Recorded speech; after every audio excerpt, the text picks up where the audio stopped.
If you would have told me that one day I would be paying ex-prostitutes a salary every month, I would have told you that is unimaginable. Well, hopefully, in about 15 minutes from now, you will be thinking of employing one too. What do you see? A bag. If you look closer, you'll see the material it's made of. If you're a kite surfer, you'll even recognize the material. You might see the label, and then probably go looking for the price tag. Then you may immediately come up with a conclusion. We often judge people and things by their outward appearance. We also often label people by their behavior and characteristics. Just like the guy who labeled me at a Christmas market in a small town in Switzerland. I was 10 years old, and I was roaming around that said Christmas market with my sister, speaking in English, thinking out loud how expensive everything was, when suddenly a really rude merchant interrupted us. He spoke in Swiss German to my sister and asked her who I was and why my sister kept translating to me. He then concluded that if we really did have the same father, then my father must have had several women in his life. I wanted to strangle the man. Labels end up conveying something absolute, and it's time to get rid of them. That guy made me so mad. I believe we all have a righteous anger that drives us or propels us into our purpose. By that, I don't mean getting upset about everyday things. We're all annoyed about slow-speed internet, but somebody already responded to that. All we have to do is install it. But there won't always be someone else to resolve that which offends our minds and disturbs our hearts. It's a matter of what we do with what we've been given to take on what triggers our uncontainable discontent. When I first heard about the rampant crime of human trafficking in 2008, my righteous anger was sparked off for real. Didn't we get rid of slavery in the 18th century? The buying and selling of human beings? The numbers, figures, and statistics had passed me by. I was deeply disturbed. How? How did I not know about this? It was not until I came face to face with a victim in downtown Zurich that these figures suddenly revealed a face and a name. That day, I had my 6-week-old daughter in my arms, and I was walking down the streets to a meeting at a street work organization in downtown Zurich. Totally unexpectedly, a woman crossed the road, pointed to my newborn, and asked if she could kiss her. This wasn't exactly the woman that you would like to have kiss your newborn baby girl. Alcohol was heavy on her breath. Her lips were swollen and smeared with bright red lipstick. My head said no, but my heart immediately said yes. She bent down to touch her lips on my daughter's pure, soft cheeks and said, crying, "I have 3 children of my own, and I do not know where they are." This woman not only left a mark on my daughter's cheeks, she left a mark on my heart.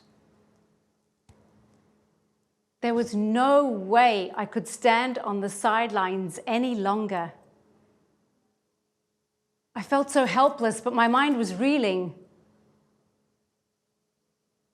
You really have to own an injustice to eradicate it.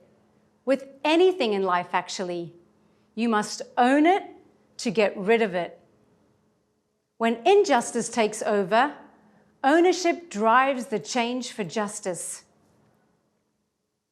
It suddenly dawned on me that there was more to this form of modern-day slavery.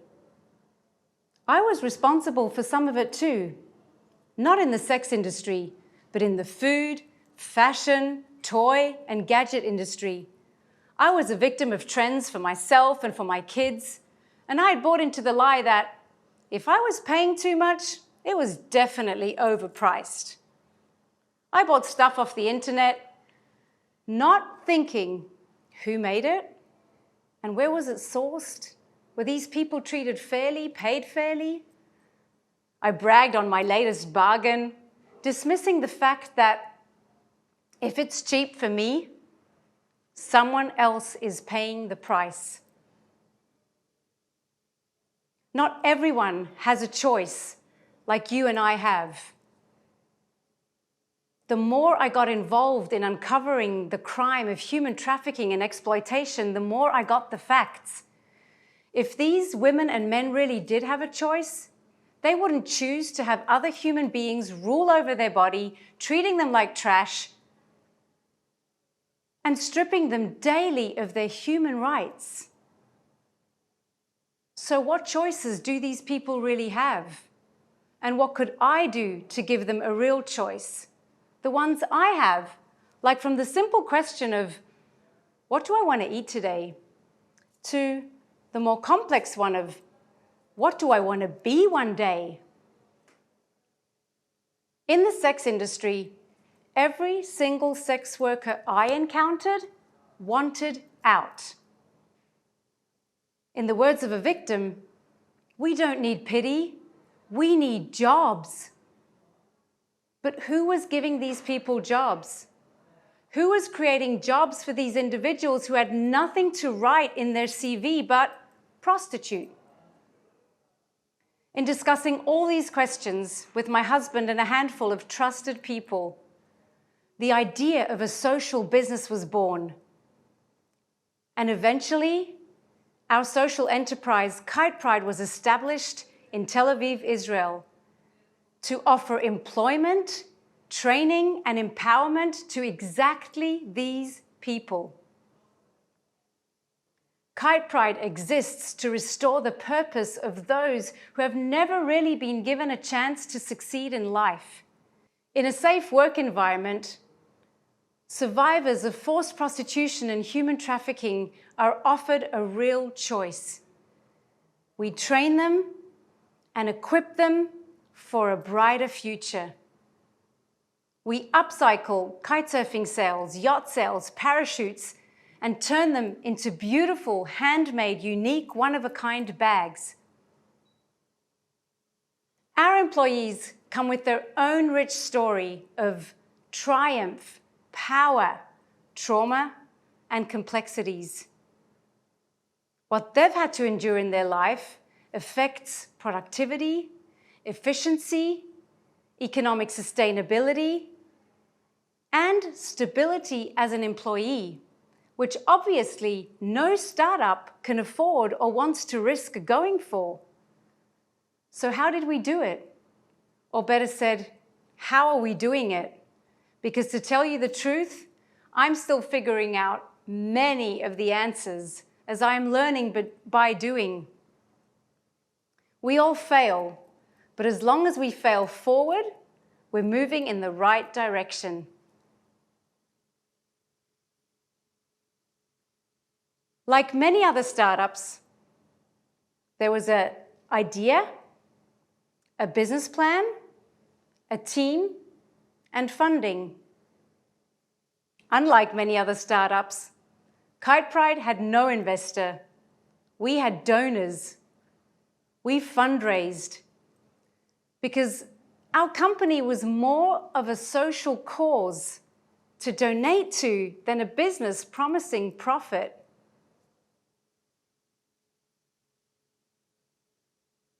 Kite Pride exists to be a catalyst for change and the future dream job of our employees.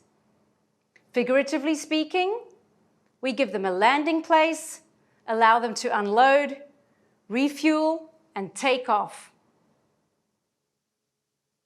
I'd like to break it down for you what it means to employ people with a traumatic past, what they need in a first work environment.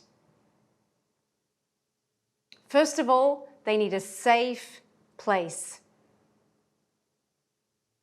You need to sit down with them and work out an individual work contract tailored to their ability. They also need defined goals to achieve in a set time frame. They need clear rules and boundaries. And they also need a close coach to work with on the job. Kitepride has done very well to be a safe place. However, there is room for us to grow in pushing those baby birds out of the nest to truly see them fly. We don't do them a favor by excusing no-shows at work with no further consequence. They're not sick. They may have a bad day, but that doesn't give them permission to hide. Remember, they don't need pity. They need jobs. And they need to be treated like any other team player. One of our employees, who felt like we weren't doing that very well, said to me, "You make me feel like a victim all over again. Your kindness and your lack of discipline make me feel like I am less than. You don't need to feel sorry for me. I want this job and I want to succeed." But one company alone can't employ them all. We need many more enterprises to open their doors, to create at least one more job for someone who, yes, may not have the perfect CV, but given the nurturing environment, will soon have that complete CV to present to their next employer. Let's take the example of a health research company in Israel. They became part of the solution after they learned who we were and what Kitepride was all about. They gifted their employees with unique, one-of-a-kind bags made by Kitepride. And not only that, after hearing Ari's story, offered her a job in their nurturing work environment. Ari grew up in a very abusive home in Jerusalem. She ran away when she was 12 and survived on the streets as a male prostitute. Now, at the age of 22, she finally found a place that believes in her more than she believes in herself. All Ari needed was an opportunity to heal and prove herself. Kitepride has helped more than 35 individuals along the way, but we know we can do better. My desire is to inspire people and businesses to live and act with purpose to unlock second chances. Your next talent might be an ex-prostitute. Drop the label. See the person. See the potential.